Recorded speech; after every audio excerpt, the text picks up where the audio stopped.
turuan mo kong lumaban. Yan! Yan ang kailangan natin dito. Yung palaban. Ganito. Basic muna tayo. Tumayo ka ng ganito para hindi ka mabilis matumba.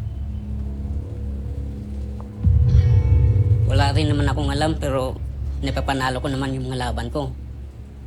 Ay, ganito ba? Tama ba yung ginagawa ko? Pwede na yan. Ginagaya ko lang naman yung mga napapanood kong boxing dati. Dapat, laging nakataas yung mga kamay mo sa ulo mo. Parang ganito.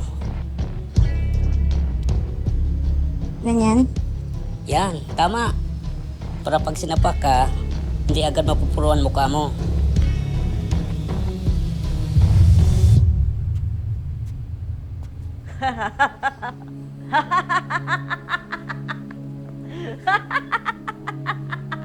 Ano na naman bang problema mo, Tessy? Nananahimik na kami rito. Nakakatawa lang kayong panoorin. Isang tanga, isang bobo.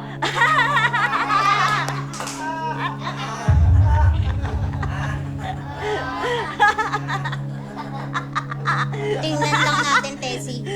Sa susunod na magkaharap tayo, patutumbahin kita. Talaga? Nakakatakot naman.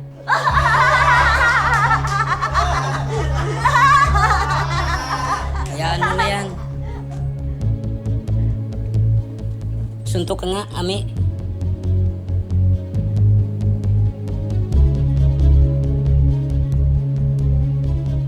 Pag ganito yung tayo mo, dapat dito mo kinukuha yung suntok mo.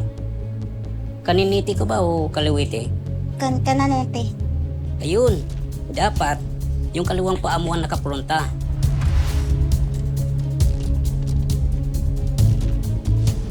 Yan.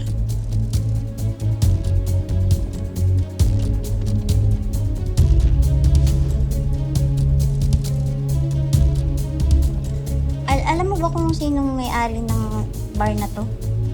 Alam ko maraming may-ari. Pero ang pinaka-big boss ay yung tinatawag nilang Boss Alpha. Nanonood ba yun ng mga laban? Iwan ko. Madalas daw nasa ibang bansa. Alam mo, huwag mo nang isipin ng mga yan. Importante, magbigyan mo sila ng magandang laban. Merong isang parokyano rito. Ni minsan di ko pa nakikita. Pero alam ko, lagi siyang tumataya sa akin ng malaki. Big time. Kilala ko lang siya sa tawag na Rojo. Favorite ko yun. Kasi sa tuwing nananalo ako, magpapadala ng pagkain. Bait din eh. Mabait lang naman yun dahil syempre pinagkakakitaan nila tayo. Pero ang duda ko, may iba pang illegal yung ginagawa yung mga yun.